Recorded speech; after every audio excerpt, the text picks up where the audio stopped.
As another challenger scales the dizzy heights of climactic ecstasy, we calm ourselves down just a tad to consider the offerings in this week's reviews.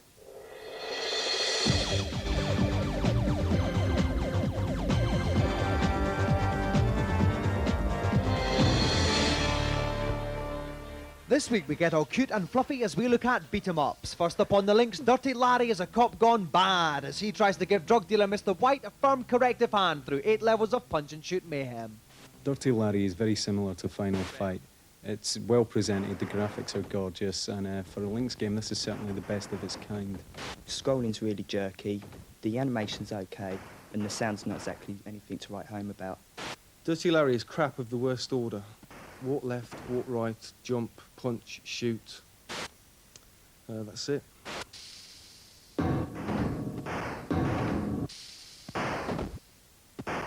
Best of the best, a kickboxing-tastic affair with 16 fighters and a whopping 55 moves to duff them up with. It's slick, it's fluid, it's quite deep considering it's a beat-em-up, and the whole thing is incredibly professional. The best of the best is a fine attempt, but it's got Street Fighter 2 to compete against, and at the end of the day I know which one I'd rather be playing. The controls are sluggish and unresponsive.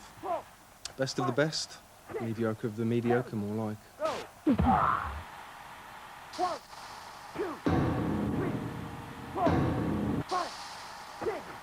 Sonic BlastMan, the punch-mungus arcade game, becomes a scrolling fighty console thing with 6 levels and bonus stages. Walk along, smack people in the gob, smack some more people in the gob and kick a few people in the teeth, that's about it.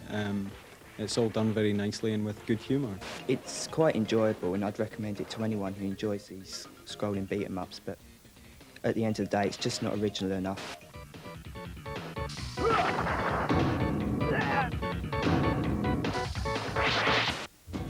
A lot of people say video games are just for kids. Well, Letty Edwards certainly proved them wrong when she became a Golden Joystick winner last year. We took her and 2 similarly funky oldsters to the Tropidero to spend some quality time together and find out exactly what makes them tick as far as games are concerned. First of all, they politely queued up for a shot of the Suzuka 8-hour motorbike game.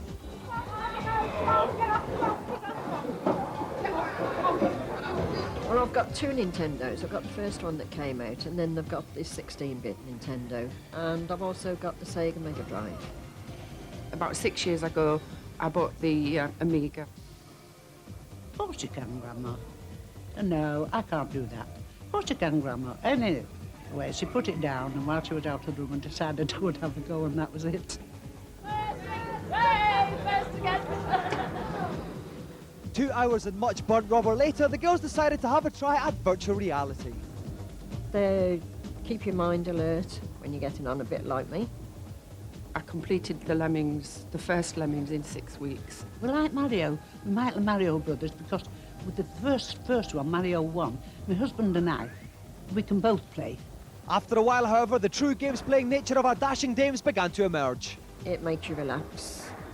The greatest achievement is on Tetris, about 146,000. Joan Thornley decided enough was enough and showed the world that her many years as British lightweight champion had not gone to waste on Sonic BlastMan. We just can't leave it alone. We play it every night before we go to bed. We couldn't sleep without it. But the big question was, would any of our grannies be insane enough to try the rotating queasiness of the R360 machine? Letty Edwards was.